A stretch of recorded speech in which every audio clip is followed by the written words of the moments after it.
Good morning to all of you, children. Myself M. J. Raja, PGT Mathematics, JNV Nanded. I am teaching you class 12th Mathematics, Inverse Trigonometric Function. आज जो है हम class 12th mathematics का inverse trigonometric function देखेंगे। तो इसमें जो है देखो अभी हम एक्चुअली क्या है ट्रिग्नोमेट्रिक फंक्शन की तरफ जा रहे हैं। तो क्या हो जाता है कि पहले हमको क्या देखना चाहिए, sine x, cos x, tan x, cot x, sec x, इसकी जो है वैल्यूज़ हमको पहले देखनी चाहिए। तो ये वैल्यूज़ कैसे आती है तो वो हमने एक्चुअली 10th क्लास में देखा है ना। 0, 30 डिग्री, 45, 60, 90, 0/4। फिर हम क्या करते हैं 0, 1, 2, 3, 4 लिखते हैं। फिर इसको 4 से डिवीजन करते हैं। 4 से डिवीजन के स्क्वायर रूट लेते हैं। स्क्वायर रूट क्या आएगा, इसका 0, इसका 1/2, इसका 1/√2, इसका √3/2, इसका 1। तो ये हो गई साइन एक्स की वैल्यू। साइन एक्स की वैल्यू क्या है 0 degree, sine 0 0, sine 30 half, sine 45 1/√, sine 60 √3/2, sine 90 1। तो अभी कॉस की वैल्यूज 0, 30, 60 कैसी आती है, तो इधर से इधर लिखना उल्टा, 1 √3/2, 1/√2, हाफ एट 0। फिर tan x की वैल्यू, इसका रेशो जो है वो लेना है। तो इस तरह से हम जो है sign x, cos x, tan x की वैल्यूज निकालते हैं। अभी हम क्या करेंगे, इसकी वैल्यूज जो है ये जो है कैसा रहता है देखिए। अभी एक बार इसका ग्राफ निकालेंगे, ठीक है।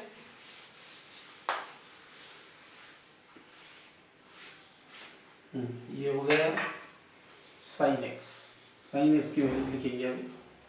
Sign x is equal to 0, 1/2, और ये हो गया 1/√2, और ये हो गया √3/2, ठीक है। और ये हो गया 1, 0। इसका डेसिमल वैल्यूज देखेंगे 0.5। ये जो हो गया 1/√2 मतलब √2/2। √2 की वैल्यू कितनी 1.41 डिवाइडेड बाई 2, तो ये हो गई 0.7 एंड 0.70। और ये √3/2, √3 की वैल्यू कितनी 1.73 डिवाइडेड बाई 2, तो ये हो गया 0.8, 85 और 3 है 85। तो अप्रोक्सीमेटली बता रहा हूँ मैं 0, 1, मतलब ये जो वैल्यूज है साइन की ये बढ़ती जा रही है। देखो 0, 0.5, 0.70, 0.85 एंड लास्ट इज 1। तो इस तरह से बढ़ती जाती है 90 तक। फिर 90 के आगे 180 तक ये वैल्यूज फिर कम हो जाती है। आगे समझ में 90 के आगे वैल्यूज कम हो जाती है। तो इस पर से हम ग्राफ निकाल सकते हैं। ग्राफ देखेंगे अभी इसका। ग्राफ कैसा है देखो, इसका ग्राफ है, ये हो गई x axis, x dash, y, y dash, ठीक है। ये 0, इधर हम पाई, 2π लाइक दैट, -π, -2π, ऐसा। ये रेडियन में है वैल्यूज, हाँ। तो यहाँ पर क्या लिखेंगे, एंगल्स इन रेडियन, रेडियन में एंगल्स लिखेंगे, ठीक है। रेडियन में एंगल्स लिखेंगे। और इधर जो है +1 और नीचे -1। यहाँ पे क्या लेंगे, साइन वैल्यूज, साइन वैल्यूज लिखेंगे, ठीक है। तो इस तरह से हमने क्या किया, इसके अभी ग्राफ निकालेंगे। तो ग्राफ कैसे आएगा देखो, यहाँ पे आएगा π/2। तो π/2 तक ग्राफ कैसा है, 1 तक बढ़ते जाता है, ऐसा 1 तक बढ़ते जाता है। क्योंकि π/3 पे ये हो गई वैल्यूज की, पहली वैल्यू जो है हाफ है। फिर उसकी वैल्यू जो है 0.7 के आसपास है, फिर 0.85 है, और फिर इधर से ऐसी गिर जाती है, ठीक है। तो इधर से फिर ऐसी आ जाती है, और फिर जो है ऐसा आ जाता है। तो इस तरह से इसका ग्राफ निकलता है, ठीक है। तो ये हो गया साइन फंक्शन का ग्राफ। जो इसका जो ये जो ग्राफ है आप देखेंगे तो ये बराबर 1 और -1 के अंदर ही आता है। इस तरह से ये ग्राफ निकलता है। ठीक है, तो ये हो गया तुम्हारा sine x, y is equal to sine x का ग्राफ। ठीक है, वाई इज इक्वल टू, तो इसका साइन एक्स फंक्शन जो है, इसका ये जो फंक्शन है ये कैसे लिखा जाता है, इसका डोमेन है आर क्यों है, बिकॉज एक्स एक्सिस के ऊपर सभी नंबर्स है, तो ये सभी रियल नंबर्स है, इसलिए एंगल जो है रियल नंबर भी लिख सकते हैं, रेडियन है ना, ये रियल नंबर्स के ऊपर लिख सकते हैं। 2 जो रेंज है, रेंज -1 to 1 के अंदर है, तो -1 to 1, तो इस तरह से इसका ये हो गया। ठीक है, अभी हम cos x फंक्शन देखेंगे। cos x फंक्शन इसी तरह से तैयार हो जाता है, तो इसमें जो है यहाँ से यहाँ तक ऐसा आएगा।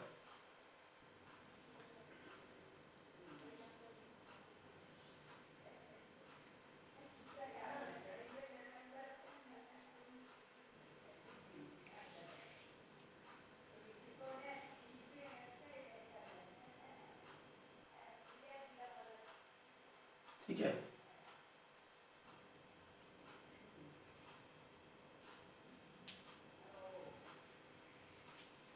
इस तरह से ये हो गया cos x का function. This is y is equal to cos x, y is equal to cos x हो गया, या इसको देखेंगे हम y is equal to cos x,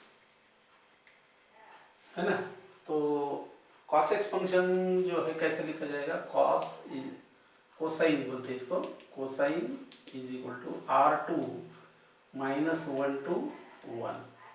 आगे समझ में, तो इस तरह से ये साइन और कॉस फंक्शन, इसका डोमेन R है और ये -1 है, इसका भी डोमेन R है और रेंज जो है -1।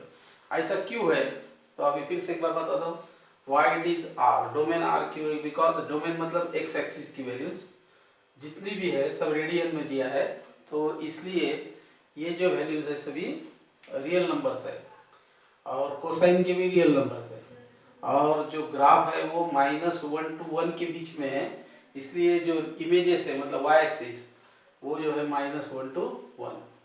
ठीक है, तो इस तरह से इसका ग्राफ है।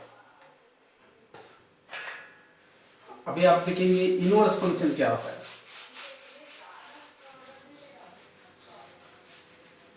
तो इनवर्स फंक्शन है, अभी आपको मालूम है, late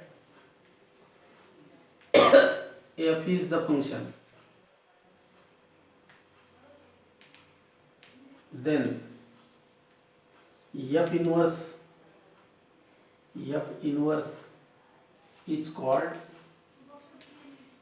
its inverse if f inverse circle f of x, तो ये हो जाएगा f inverse of f of x and that is x। ठीक है, similarly f of f inverse x is equal to f of f inverse x, या इधर y ले सकते हैं हम, अनदर वेरिएबल y, तो ये हो जाएगा y। तो इस तरह से f इनवर्स होता है। तो अभी साइन x है, इसका इनवर्स क्या होगा,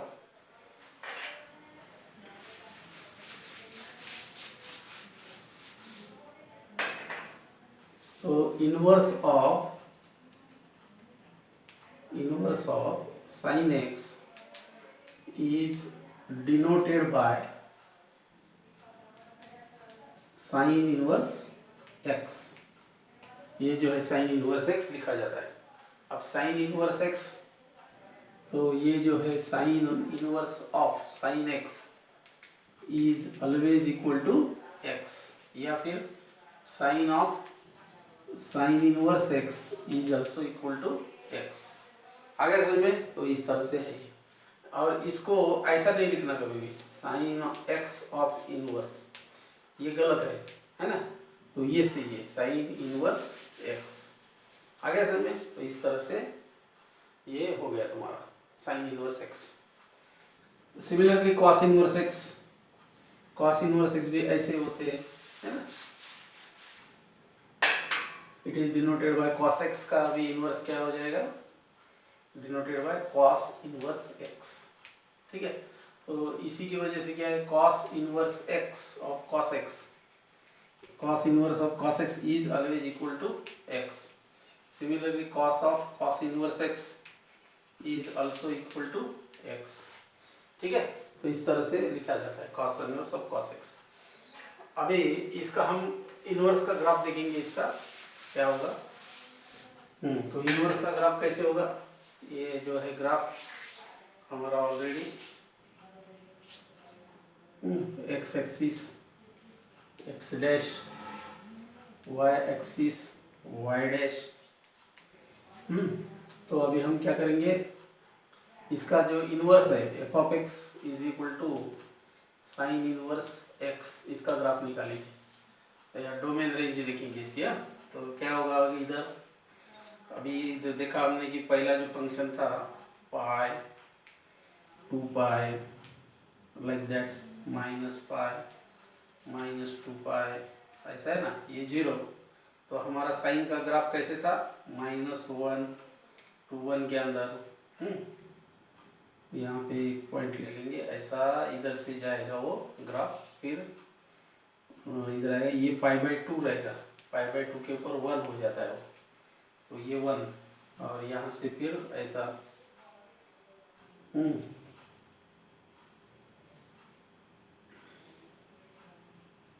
और फिर इधर से ऐसा जाके ऐसा आएगा, फिर इधर से ऐसा जाके ऐसा आएगा, फिर ऐसा जाके ऐसा आएगा। तो ये आएगा बराबर -1 to 1 के बीच में ये ग्राफ हो गया। ये हो गया तुम्हारा y is equal to sine x, ये साइन एक्स हो गया। ठीक है, ये पहला ग्राफ हो गया। अभी ये क्या करना, एक y is equal to x line निकालना है, y is equal to x line. ठीक है, फिर इसका ग्राफ कैसे आएगा अभी वो देखेंगे हम। तो ग्राफ इस तरह से आएगा इसका,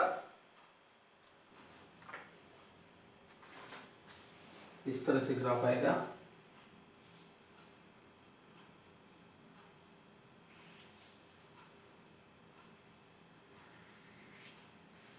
तो ये हो गया graph y is equal to sine inverse x, sine inverse x का ग्राफ हो गया। आ गया समझ में। तो इस तरह से ये ग्राफ होता है। सिमिलरली कॉस का भी सेम ऐसे ही आएगा, कॉस का भी ऐसे ही आएगा। ओके, तो इस तरह से हम जो है ग्राफ निकाल सकते हैं साइन इनवर्स एक्स का। अभी इस पर से हम इसका डोमेन रेंज देखेंगे। ठीक है, डोमेन रेंज क्या होती है, इसका डोमेन क्या होगा, this line is y is equal to x line, y is equal to x line है ये। ठीक है, इसका साइन इनवर्स एक्स, इसका डोमेन हो जाएगा -1 to 1 and 2r, -1 to 1 r, ये हो गया साइन इनवर्स एक्स का। सिमिलरली कॉस इनवर्स एक्स का भी सेम वैसे ही रहेगा, -1 to 1 r, ये उल्टा हो गया है ना। तो ये हो गया डोमेन और रेंज। अभी ये जो r है रेंज इसका, ये जो है शॉर्ट में इन्होंने दिया है, कैसे दिया है, तो प्रिंसिपल वैल्यू लेना पड़ता। प्रिंसिपल वैल्यू मतलब -π/2, ये जो है -π/2 है और ये जो है π/2 है, इसके अंदर का जो ग्राफ है ऐसा, that is your principal value. Principal value for sine inverse x, तो वो क्या हो जाती है, -π/2 to π/2। और कॉस में क्या, ये क्यों प्रिंसिपल वैल्यू पकड़ा है, इसका कारण ये है कि ये जो वैल्यूज है ऐसी की ऐसी वैल्यूज रिपीट हो जाती है आगे। तो ये जो वैल्यू कॉमन वैल्यू नहीं है, सभी डिफरेंट डिफरेंट वैल्यूज है और बाद में जो है कॉमन वैल्यूज आ जाती है इतने ग्राफ में। ठीक है, और इसमें क्या होता है, कॉस में जो है यहाँ से जो है 0 to π के बीच में जो है वैल्यूज, जैसा ग्राफ आपने देखा था इसके आगे ऐसा था ना, ये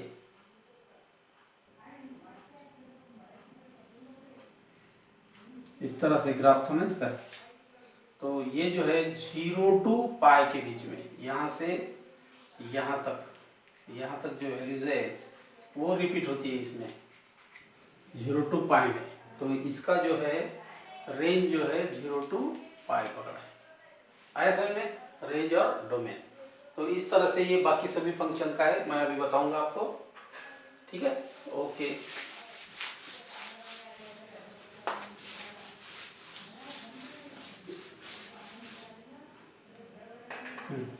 अभी हम देखेंगे साइन एक्स का डोमेन क्या है। फिर domain of the sign x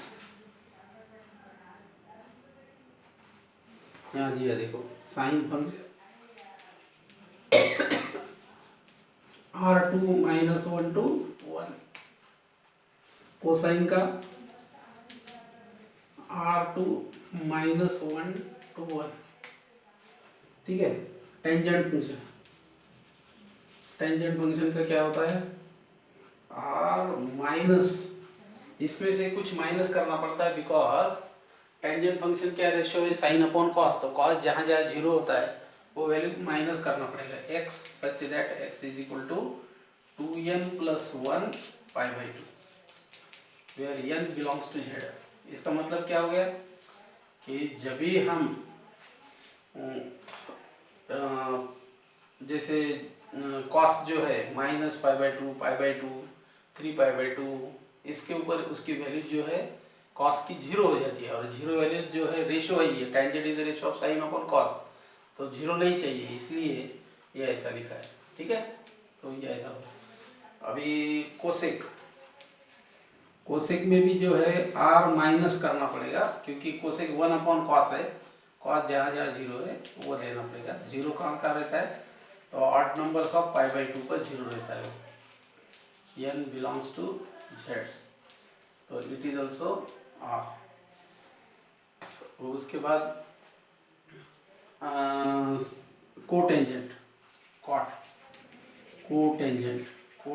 का क्या होता है, r माइनस। अभी कोटेंजेंट मतलब क्या है, कॉट मतलब कॉस अपॉन साइन, तो साइन जहाँ जहाँ 0 होता है वो निकाल देना पड़ेगा। x is equal to n pi, n belongs to z, क्योंकि 0 पाई 2 पाई इस पर इसकी वैल्यूज 0 होती है, इसलिए वो वैल्यूज रिमूव करना पड़ेगा डोमेन में से, ओके। बाद में सॉरी, कोसेक जो है ये सेक है, ये सेक है, एंड कोसेक नाउ इधर है r minus x is equal to n pi such that n belongs to z r2। अभी इसमें जो है कुछ जगह पे अपने को देखना पड़ेगा कि सेकेंड और कोसेकेंड, कोसेक और सेकेंड, इसमें r में कुछ वैल्यूज माइनस करना पड़ता है, -1 to 1 रेंज में। क्यों, इसका कारण ये है कि वो क्यों माइनस करना पड़ता है, बिकॉज सेक है 1/cos, तो cos जो है जिसका -1 to 1 के अंदर जो है उसकी वैल्यूज बढ़ जाएगी, क्योंकि उल्टा है ना, वो इनवर्स है ना, इनवर्स होने के कारण रेसिप्रोकल वैल्यूज लेना पड़ेगा, तो इसलिए -1 और 1 के बीच में उसकी इमेज नहीं आएगी, साइड में आएगी, समझ में आएगी। इसमें भी वैसे ही होगा, तो सेक और कोसेक में ये दोनों चीज़ें माइनस करनी पड़ती है, बाकी इसमें कोई ज़रूरत नहीं आपको। तो ये हो गया domain and range, this is domain, ये डोमेन हो गया, और ये हो गई रेंज उसकी, कौन से, sine function, cosine, tangent, sec, cotangent and cosec के। अभी हम देखेंगे इनवर्स की डोमेन ऑफ रेंज देखेंगे आप, ठीक है। हाँ, इनवर्स फंक्शन की क्या होंगे डोमेन रेंज, वो देखेंगे।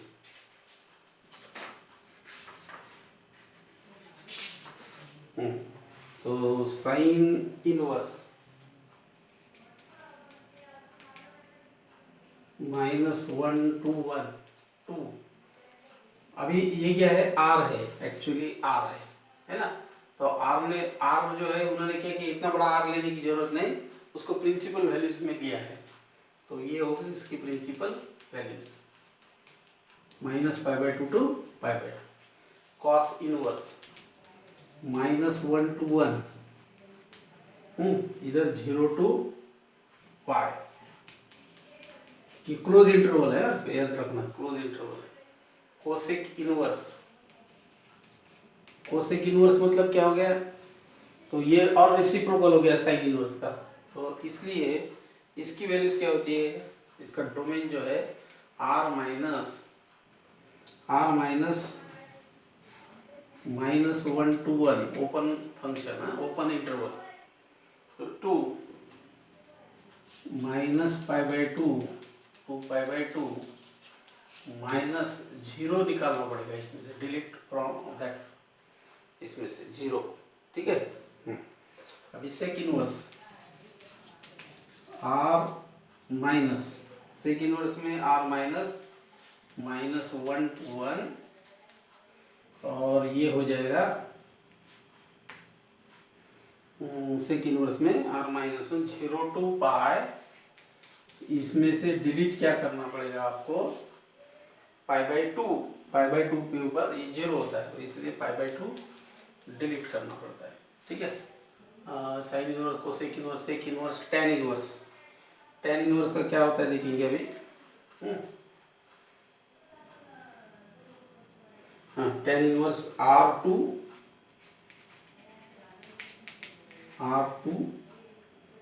माइनस π/2 टू π/2 R, ये ओपन इंटरवल है, इसका जो है range open interval. Cot inverse R2 0 to pi, तो ये सभी क्या हो गए डोमेन, दिस इज डोमेन,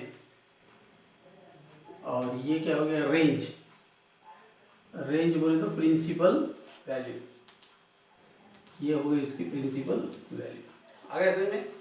तो इस तरह से ये आज हमने cos sine inverse x and sign inverse x, cos inverse x, सभी के डोमेन और रेंज मतलब प्रिंसिपल वैल्यूज देख लिया। अभी प्रॉब्लम सॉल्व करते समय ये जो प्रिंसिपल वैल्यू है इसके अंदर उसकी वैल्यूज आना चाहिए। आ गया समझ में। तो इस तरह से ये पहला अपना आज का लेसन खत्म हो गया। ठीक, नेक्स्ट देखेंगे बात।